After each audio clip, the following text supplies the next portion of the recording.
From possession to photographic evidence, let's get into it. Hello everybody, I'm your host Woody, and today we're going to be taking a look at the top 10 scary stories told by paranormal investigators. Number 10, EMF Trail. This person was ghost hunting at the Vasilla Axe House, which is known for its gruesome history and apparent paranormal activity. They were with a group, but by 5 a.m. they decided to take turns doing solo investigations. So they set up a trail of EMF readers, which are used to track changes in electromagnetic fields caused by ghosts, and they had 8 in total, leading from the kids' room to the parents' bed where they were located. The EMF readers had been quiet all night, but then he saw the first one in the kids' room light up. As time went on, he saw them slowly lighting up one by one, getting closer and closer to where he was seated. He started to get extremely anxious and was having trouble breathing, feeling an intense sense of dread. Finally, the one right next to him lit up, and he suddenly felt the feeling of someone pulling on his shoe. He immediately panicked and sprinted from the home, describing his exit like a fat little pig running from a lion. Number 9, Stanley Hotel. The Stanley Hotel is another infamous location known for being apparently haunted by many different spirits, a hot spot for paranormal investigators. This person was on a ghost tour at the Stanley Hotel in September of 2018, where they take you around the hotel and allow you to take pictures, in hopes of finding evidence of the paranormal. They got to the ballroom and took multiple photos, as if you take multiple photos you'll be able to tell if things are different between the pictures. The first photo seems to show a completely empty ballroom with nothing out of the ordinary, but the second photo, taken mere seconds later,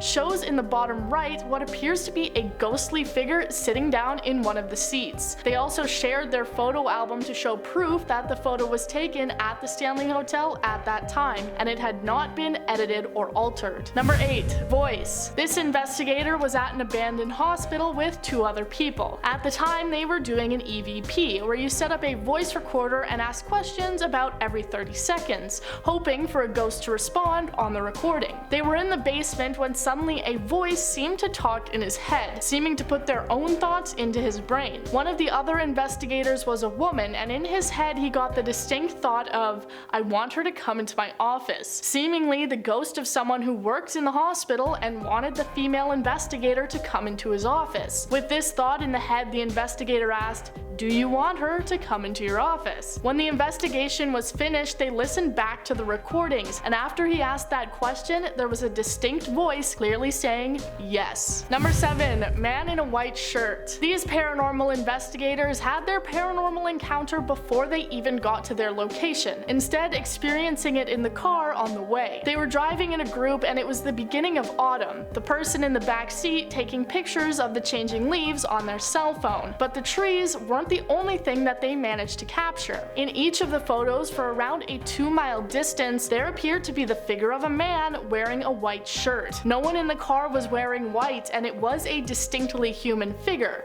so they knew it wasn't just the reflection of one of them or something else in the car. Eventually, the photos started appearing normal, no ghost to be seen, meaning whatever was in the car or following alongside them had decided to leave. They noted that it only appeared while they were listening to Madonna on the radio, and it disappeared when it was over, so I guess the ghost was just a big Madonna fan. Number 6, girlfriend possessed. This story comes from the same paranormal investigator who had the ghost thoughts in his head. He cited this interaction as the scariest thing he had ever witnessed. He had an ex-girlfriend who claimed to be sensitive to spirits and the paranormal world. They were not out on a ghostly investigation, but instead just hanging out in their apartment, when suddenly his ex-girlfriend seemed to go into a trance and become possessed. She was completely still and stopped responding to him no matter how hard he tried to get her to come back to reality. When she finally did snap out of it, he heard the sound of flapping wings, like a bird was in the room. But he was of course in his bedroom in his apartment, and there were no birds around. He says he unfortunately didn't have a camera or sound recorder around to capture the event, but swears that he truly experienced it. Number 5, haunted mansion. Now let's get into an investigation that took place in a haunted mansion. And no, not the one at Disney World. But if you're watching this within the week it comes out, I'm actually there right now, and I'll see you when I get back. Anyways, a group was investigating a haunted mansion where there had been lots of reports of auditory evidence, so most of their equipment was sound recording devices. Unfortunately, this left him unprepared for when he saw an aerial disturbance, which he describes as a spherical area of wiggly air about the size of a basketball. It then started to move towards him, and as it did, the equipment in his hands started going off, even overheating and starting to smoke. The other people in the group also witnessed this, and some of them say that they actually saw a full apparition as well, them describing it as a man in Civil War era clothing. They also captured unexplained noises and random shifts in temperature. Number 4. Power. This one comes from a person who has done paranormal investigation for a long time, being a part of 3 different groups over the years. When asked what his scariest experience and clearest evidence was, he shared this story. He was investigating a large home and was seated in a children's bedroom with 2 other investigators. They were sat in the almost complete darkness as they called out to the child's spirit. They suddenly then heard a loud popping noise, which he describes as similar to a weapon being fired. He says that there was no light, no heat, or even smell that came along with the noise. It just seemed to come and go out of nowhere. At the same time, all the power in the house completely shut off. They inspected the room afterwards and found nothing that could have caused the loud popping sound. They also have it on recording, so they know that they didn't just imagine it. Number 3. Help me. This investigator was invited to stay overnight at a guild hall in London, where they reported having things disappear from their bedrooms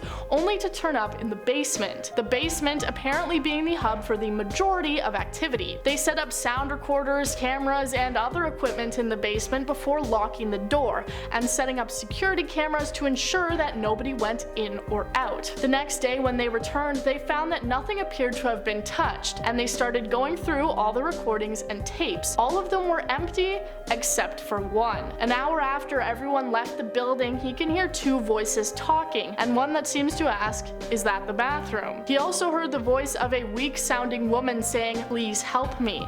About 15 minutes later, it says again, "Oh God, Paul, please help me." The freakiest part of this story being that the name of the paranormal investigator was Paul. Number 2. Asylum Ghost. The Anoka State Hospital is located in Minnesota and opened in the year 1900, operating for almost a full century before closing in 1999. It has a long history of patients being treated poorly and anyone who passed away being buried in an unmarked grave. There are also underground tunnels through which patients would apparently try to escape but would often pass away. One person went into the asylum by himself, bringing his camera to try and catch pictures of any ghosts. He apparently heard various different unexplained noises like shuffling and footsteps, so he decided to start taking pictures, and that's when he caught this photo. It appears to show the shape of a person standing in a long robe at the end of the hallway. The hospital has a reputation of being haunted by the ghosts of all its patients, so it's possible that this person may have managed to catch a picture of one of the spirits. Number 1. Apparition. Alright, this one in our number 1 spot actually comes from my own friend in the United States who does paranormal investigations. When I started writing this video, I reached out to him and asked if he had anything to share, and this is what he sent me. He was with his friend exploring an abandoned hospital in Michigan, and they discovered that all the buildings were connected with small tunnels. One of the building's entrances was blocked off, so they decided to try and find their way in using the tunnels. While making their way though, they found a long tunnel that appeared to go on for a mile or 2, so they decided to just turn back, taking a photo of the tunnel ahead of them before they left. It wasn't until after that he realized he captured what looks like a full body apparition with its hands on its hips. They're planning to go back for a full investigation as they've gone twice and heard things like footsteps, doors, and more. So shout out to Icy for that one, and good luck.